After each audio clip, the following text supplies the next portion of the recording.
During my childhood, my family was like a drop of water in a vast river, never remaining in one location for long. We settled in Rhode Island when I was 8, and there we remained until I went to college in Colorado Springs. Most of my memories are rooted in Rhode Island, but there are fragments in the attic of my brain which belong to the various homes we had lived in when I was much younger. Most of these memories are unclear and pointless. Chasing after another boy in the backyard of a house in North Carolina, trying to build a raft to float on the creek behind the apartment we rented in Pennsylvania, and so on. But there is one set of memories which remains as clear as glass, as though they were just made yesterday. I often wonder whether these memories were simply lucid dreams produced by the long sickness I experienced that spring. But in my heart, I know they're real. We were living at a house just outside the bustling metropolis of New Vineyard, Maine. Population 643. It was a large structure, especially for a family of 3. There were a number of rooms that I didn't see in the 5 months we resided there. In some ways, it was a waste of space, but it was the only house on the market at the time, at least within an hour's commute to my father's place of work. The day after my 5th birthday, attended by my parents alone, I came down with a fever. The doctor said I had mononucleosis, which meant no rough play and more fever for at least another 3 weeks. It was horrible timing to be bedridden. We were in the process of packing our things to move to Pennsylvania, and most of my things were already packed away in the house, leaving my room barren. My mother brought me ginger ale and books several times a day, and these served the function of being my primary form of entertainment for the next few weeks. Boredom always loomed just around the corner, waiting to rear its ugly head and compound my misery. I don't exactly recall how I met Mr. Widemouth. I think it was about a week after I was diagnosed with mono. My first memory of the small creature was asking if he had a name. He told me to call him Mr. Widemouth because his mouth was large. In fact, everything about him was large in comparison to his body. His head, his eyes, his crooked ears, but his mouth was by far the largest. "You look kind of like a Furby," I said as he flipped through one of my books. Mr. Widemouth stopped and gave me a puzzled look. "Furby? What's a Furby?" he asked. I shrugged. "You know, the toy, the little robot with the big ears. You can pet and feed them, almost like a real pet." "Oh." Mr. Widemouth resumed his activity. "You don't need one of those. They aren't the same as having a real friend." I remember Mr. Widemouth disappearing every time my mother stopped to check in on me. "I lay under your bed," he later explained. "I don't want your parents to see me because I'm afraid they won't let us play anymore." We didn't do much during those first few days. Mr. Widemouth just looked at my books, fascinated by the stories and the pictures they contained. The 3rd or 4th morning after I met him, he greeted me with a large smile on his face. "I have a new game we can play," he said. "We have to wait until after your mother comes to check on you because she can't see us play it. It's a secret game." After my mother delivered more books and soda at the usual time, Mr. Widemouth slipped out from under the bed and tugged my hand. "We have to go to the room at the end of this hallway," he said. I objected at first, as my parents had forbidden me to leave my bed without their permission, but Mr. Widemouth persisted until I gave in. The room in question had no furniture or wallpaper. Its only distinguishing feature was a window opposite the doorway. Mr. Widemouth darted across the room and gave the window a firm push, flipping it open. He then beckoned me to look out at the ground below. We were on the 2nd story of the house, but it was on a hill, and from this angle the drop was farther than 2 stories due to the incline. "I like to play pretend here," Mr. Widemouth explained. "I pretend that it's a big, soft trampoline below this window, and I jump. If you pretend hard enough, you bounce back like a feather. I want you to try."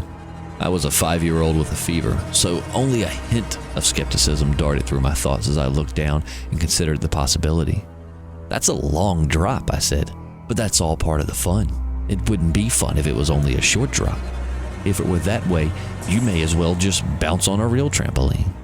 I toyed with the idea, picturing myself falling through thin air only to bounce back to the window on something unseen by human eyes, but the realist in me prevailed. "Maybe some other time," I said. "I don't know if I have enough imagination. I could get hurt." Mr. Widemouth's face contorted into a snarl, but only for a moment. Anger gave way to disappointment. "If you say so," he said. He spent the rest of the day under my bed, quiet as a mouse. The following morning, Mr. Widemouth arrived holding a small box. "I want to teach you how to juggle," he said. "Here are some things you can use to practice before I start giving you lessons." I looked in the box. It was full of knives. "My parents will kill me," I shouted, horrified that Mr. Widemouth had brought knives into my room, objects that my parents would never allow me to touch. "I'll be spanked and grounded for a year." Mr. Widemouth frowned. "It's fun to juggle with these. I want you to try it." I pushed the box away. "I can't. I'll get in trouble. Knives aren't safe to just throw in the air." Mr. Widemouth's frown deepened into a scowl. He took the box of knives and slid under my bed, remaining there the rest of the day. I began to wonder how often he was under me. I started having trouble sleeping after that. Mr. Widemouth often woke me up at night, saying he put a real trampoline under the window, a big one that I couldn't see in the dark. I always declined and tried to go back to sleep, but Mr. Widemouth persisted. Sometimes he stayed by my side until early in the morning, encouraging me to jump. He wasn't so fun to play with anymore. My mother came to me one morning and told me that I had her permission to walk around outside.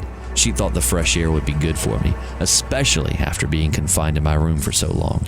Ecstatic, I put on my sneakers and trotted out to the back porch, yearning for the feeling of sun on my face. Mr. Widemouth was waiting for me. "I have something I want you to see," he said. I must have given him a weird look because he then said, "It's safe, I promise." I followed him to the beginning of a deer trail, which ran through the woods behind the house.